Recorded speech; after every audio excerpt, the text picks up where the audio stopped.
সে একটা photo card নিয়ে যে থানা যেভাবে মব তৈরি হয়েছে সেখানে তো নাসিরুদ্দিন পাটোয়ারি ছিল না, সেখানে কেন হয়েছে? প্রবলেমটা তৈরি হলো পরবর্তীতে 7,000 5,000 মানুষ এসে এই যে থানাও ঘেরাও হলো, এটা কেন তৈরি হলো?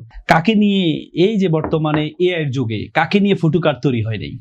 আপনার জামাতের আমির নিয়ে সাদা শকুন বলে নাই, এই ডাকসুর যে নির্বাচন করেছে আবিদ, সে নিজে জামাতের আমিরের ছবি দিয়ে সাদা শকুন বলেছেন। যে দলের যে বিএনপির নারী নেতৃত্ব ছিল 2/3 সময় নারী নেতৃত্ব সবচেয়ে বেশি ছিল, বিএনপির প্রধান নারী ছিল, সেখানে ঢাকা বিশ্ববিদ্যালয়ের শিক্ষক মোনামি আপাকে নিয়ে কি ভয়ঙ্কর ভাবে এ হয়েছে। তো সুতরাং আপনি যখন কারো, আমি মনে করি প্রত্যেকটা অপরাধ আমাদের প্রধানমন্ত্রীকে নিয়ে করলো সেটা অপরাধ, বিরোধী দলের নেতাকে নিয়ে অপরাধী, কিন্তু অপরাধ যদি হয় তাহলে অপরাধের প্রক্রিয়াটা কি? প্রক্রিয়া কি আমার নিজের আইন কি নিজে হাতে তুলে নিতে হবে? না, কারণ আমি তো বলেছি আমি আইনের শাসন প্রতিষ্ঠা করবো সর্বস্তরে। আমি যখন আইনের শাসন প্রতিষ্ঠা করব তাহলে তো আমি কি মব তৈরি করলে তো হবে না। এর দিন লিখে আমার কথা হচ্ছে, যদি আমাদের প্রধানমন্ত্রীকে নিয়ে যদি কোনো কটূক্তি করে, অলরেডি কি অনেক জায়গায় মামলা হয়েছে না? যারা যেমন আমির হামজা সাহেবের বিরুদ্ধে এমপি থাকা অবস্থায় ওনার বিরুদ্ধে মামলা হয়েছে, কেন? কটূক্তির কারণে মামলা হয়েছে। তো সুতরাং আপনি আইনি প্রক্রিয়া যান।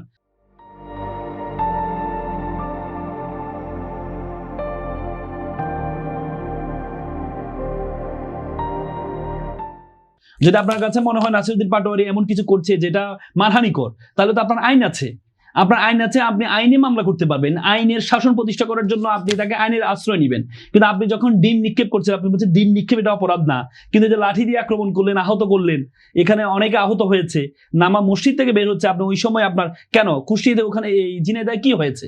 আইনমন্ত্রীর এলাকা তো এটা।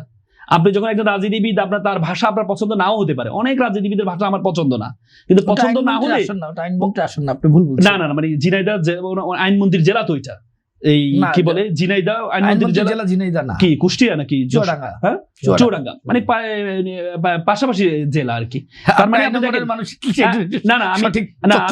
আমি বলছি ঝিনাইদহ, এই ঝিনাইদহ আইনমন্ত্রী দেখেন কথা বলছে, আইনমন্ত্রীর জেলা হোক বা পার্শ্ববর্তী জেলা হোক, ব্যাপারটা হচ্ছে আপনি যখন আইনের শাসন প্রতিষ্ঠা করতে চান, সেখানে যখন আপনি এই যে প্রবলেমটা তৈরি হলো পরবর্তীতে 7,000 5,000 মানুষ এসে এই যে থানাও ঘেরাও হলো, এটা কেন তৈরি হলো? এই ডিম নিক্ষেপের যে কোনো অপরাধ শুরু হওয়ার জন্য শুরুতে একটা খোঁচা দেওয়া প্রয়োজন হয়।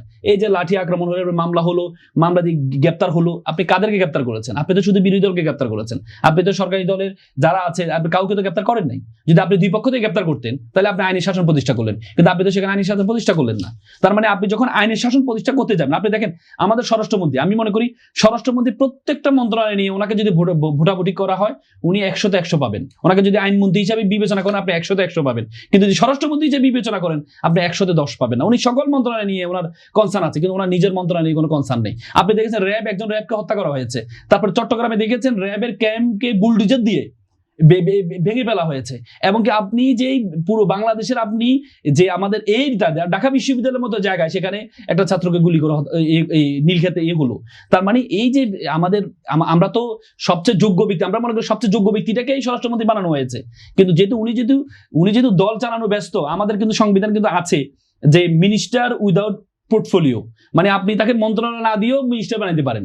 তো সুতরাং উনি যদি দল চালানোর যদি হয় তাহলে আপনি ওনাকে মন্ত্রণালয়টা বাদ দিয়ে একটা দল চালানোর সুযোগ দিতে পারেন। না, আমাদের পরামর্শ দিচ্ছি আমরা, যেহেতু হচ্ছে ওনার মন্ত্রণালয় ছাড়া আপনি দেখেন আইন শৃঙ্খলা পরিনীতির অবস্থাটা আপনি দেখেন, পুরো বাংলাদেশের এখন অবস্থাটা দেখেন, আপনি পুরো বাংলাদেশের অবস্থাটা দেখেন। আমরা স্বরাষ্ট্রমন্ত্রীর মেনশনেবল যদি আপনি কাজ দেখেন, শুধু আমরা একটা কাজ পেয়েছি, উনি পোশাক পরিবর্তন, সেই পুলিশের পোশাক আগে যে পোশাকটা ছিল সেই পোশাকে ফেরত গিয়েছেন। কিন্তু এরপরে মেনশনেবল কি হয়েছে আইন শৃঙ্খলা বাংলাদেশের বর্তমান অবস্থায়? 3 মাসের মধ্যে হানিমুন পিরিয়ড আমরা বলছি, কিন্তু এই 3 মাসে আইন শৃঙ্খলা পরিণত অবস্থাটা দেখেন। তো সুতরাং আমার মনে হয় আমরা দোষারোপের রাজনীতি না করে, আমরা একে অপরকে না করে, আপনি যদি এখন যারা আছে সরকারি দল বিরোধী দল প্রত্যেকেই কিন্তু এই বিরোধী কি বলে ফ্যাসিস্টের বিরুদ্ধে সবাই একজোটে আন্দোলন করেছে। সুতরাং একে অপরকে সহযোগিতা করতে হবে। কিন্তু ব্যাপারটা হচ্ছে আমাদের এই যে মবগুলো যদি থাকে তাহলে আমরা তো আবার বাংলাদেশটা আবার আগের জায়গায় ফেরত যাচ্ছে। আপনি ডাকসুতে নাসিরুদ্দিন পাটোয়ারি খারাপ, কিন্তু ডাকসুতে যে ছাত্রনীতিবিন্দুর উপরে যে একটা ভুয়া একটা ফটো কার্ড, যেটা প্রমাণিত সত্য এটা ভুয়া ছিল, সে একটা ফটো কার্ড নিয়ে যে থানা যেভাবে মব তৈরি হয়েছে সেখানে তো নাসিরুদ্দিন পাটোয়ারি ছিল না, সেখানে কেন হয়েছে? থানায় মামলা নিতে গেছে, মামলাও নেওয়া হয়নি।